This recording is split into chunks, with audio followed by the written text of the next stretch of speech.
अस्सलामुअलैकुम, आप देख रहे हैं होराइजन न्यूज़ HD। तालीम के हवाले से एक खबर शामिल करते हैं। Punjab board committee of chairman ने इम्तिहानात का शेड्यूल जारी कर दिया।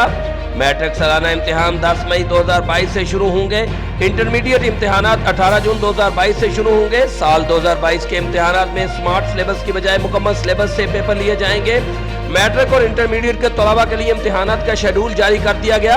Punjab board committee of chairman की तरफ से जारी मुतफिका शेड्यूल के मुताबिक मैट्रिक और इंटरमीडिएट के इम्तिहानात मार्च और अप्रैल की बजाय अब मई और जून से शुरू होंगे, क्योंकि रवां तालीमी साल भी मार्च की बजाय अगस्त से शुरू हुआ था। Report Abdul Shakoor Sidhu, divisional bureau chief, Bahawalpur, Horizon News HD।